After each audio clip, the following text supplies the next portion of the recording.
Could you explain what you meant? The Qur'an is his miracle. In other words, to say that the Prophet ﷺ is not central to the Islamic teaching is wrong. To say that he was a messenger and he gave his message and that's the end of it, that is not true. Ibn Taymiyyah was once asked, can you say, had it not been for the Prophet, the world would not have been created? He was asked that. It's in his book on Tasawwuf, his fatwas. Ibn Taymiyyah said, that statement has truth in it. And he said the reason is that everything that is less virtuous serves the more virtuous. And so the example he gives is that you can kill animals for the benefit of humans, because humans are higher. We're higher. We don't believe, like Helen Caldecott, who I like, but she thinks all animals are equal. A dog has as much right to be here as a human being. Well, a dog does have a right to be here and does have rules in Islam, legislated for protecting animals and things like that. But an animal has more right to be here. And that is why if a dog threatened the life of an animal, that you kill the dog. If a dog threatened the life of a human, you kill the dog. Whereas if a human threatened the life of a dog, you don't kill the human. I mean, he's doing something wrong, but you don't kill him. And even this society accepts that as a principle. So the idea that all animals are equal is not true. The same is true about human beings. Not all humans are equal. The Prophet ﷺ is the highest human being. And the prophets, all of them are higher than normal human beings. For that reason, we have less importance than a prophet. Now, the reason that Allah created human beings, there are three reasons given in the Qur'an. The first is He created us to cultivate the earth. The second is He created us to inherit the earth and to leave it as a legacy for those who come after us. So we inherit it from our fathers and mothers, and we leave it as a legacy for our children. So that's a reason, istikhlaf.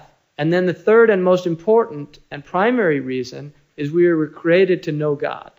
Now, no one knows God better than the Prophet Muhammad ﷺ. And for that reason, he is the most important human being ever created, because he has fulfilled more perfectly the purpose, or more completely. He has fulfilled perfectly and more completely the purpose for which we were created, which is to know God. So from that perspective, he is central. And the centrality of the Prophet will be shown on the Day of Judgment, when all human beings will recognize the station that he was given, and Muslims believe that. So to say somehow that he was secondary, I don't accept that. And I say I don't because that's not what I was taught. Can you give a Qur'an to a non-Muslim in Arabic? I would not give the Qur'an to a non-Muslim in Arabic. It is not permitted to give the Qur'an to a child if it has Arabic in it, because the child does not have wudu. And it's an obligation to be in wudu when you touch the Arabic Qur'an. So I would not give the Qur'an to any non-Muslims if it has Arabic in it.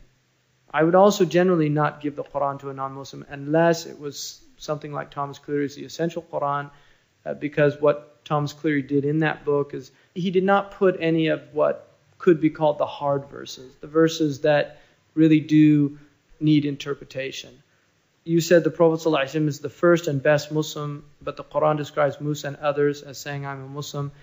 Yes, they were, but the Prophet ﷺ said, Kuntu nabiyyan wa Adam bayn al-ma'i wa teen. I was a prophet and Adam was still uncreated. And that's a sound narration. So the Prophet was created before any of the other prophets. He has a relationship to Isa, which is very interesting. Isa is described as being like Adam. And the Prophet is a prophet after Adam, and yet he was created before Adam.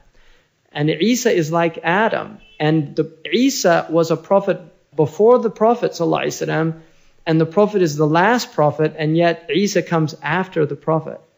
So it's a very interesting relationship that Isa, because it says in the Qur'an, the likeness of Isa is like Adam. So Isa is like Adam in relation to the Prophet ﷺ as well as in relation to his creation. Because he comes after the Prophet, and yet he's not a prophet after the Prophet. He's a prophet before the Prophet.